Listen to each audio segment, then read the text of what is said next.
রবীন্দ্রনাথ ঠাকুরের উপন্যাস যোগাযোগ বাংলা সাহিত্যের অন্যতম গুরুত্বপূর্ণ সামাজিক উপন্যাস।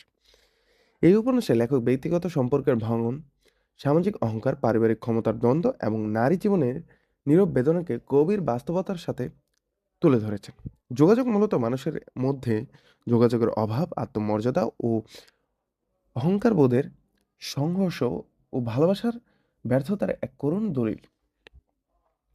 উপন্যাসের কেন্দ্রীয় চরিত্র কুমুদিনী, এক শিক্ষিতা, সংবেদনশীল, আত্মসম্মান বোধ সম্পন্ন নারী। তার বিয়ে হয় ধনী ও প্রভাবশালী পরিবারের জন্ম নেওয়া মধুসূদনের সঙ্গে। এই বিয়ের মধ্যে দিয়ে শুরু হয় উপন্যাসের মূল সংকট। মধুসূদন পরিবারের অর্থ ও সামাজিক মর্যাদাকে জীবনের সর্বোচ্চ মূল্য হিসেবে দেখে, যেখানে মানবিকতা ও আবেগের স্থান খুবই সীমিত। কোনোদিনই তার শ্বশুরবাড়িতে এসে বুঝতে পারে এই পরিবারের সম্পর্কের চেয়ে ক্ষমতা বড়, ভালোবাসার চেয়ে অহংকার প্রবল। তার শ্বশুর জগদীশ বসু পরিবারের সর্বম্ব কর্তৃত্ব ধরে রাখতে চান এবং নিজের ক্ষমতা প্রয়োগের মাধ্যমে সবাইকে নিয়ন্ত্রণ করে।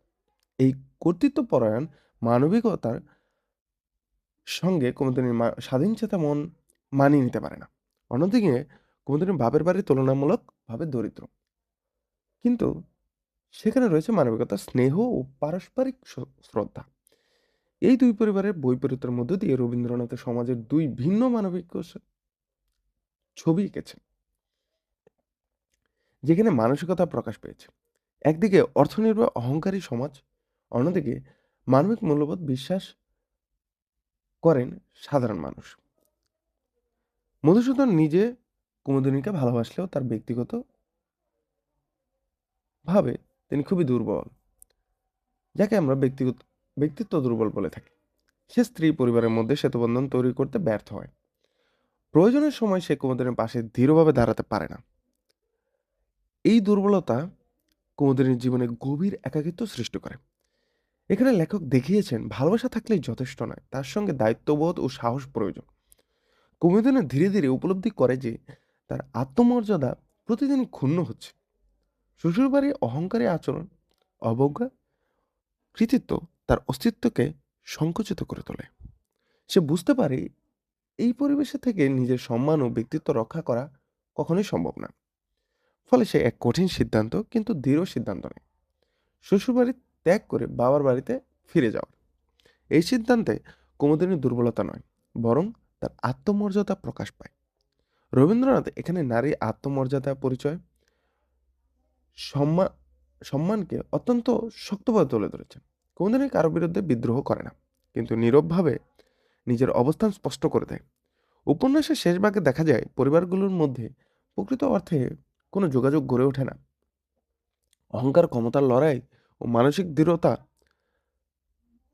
দূরত্বর সম্পর্কগুলোকে আরো বিচ্ছিন্ন করে তোলে। মধুসূদন উপলব্ধি করলেও পরিস্থিতি আরো আগের অবস্থায় ফেরে না। এই সম্পূর্ণতায় এক অসম্পূর্ণতার রূপ নেয়। এই উপন্যাসের সবচেয়ে বড় বাস্তবতা।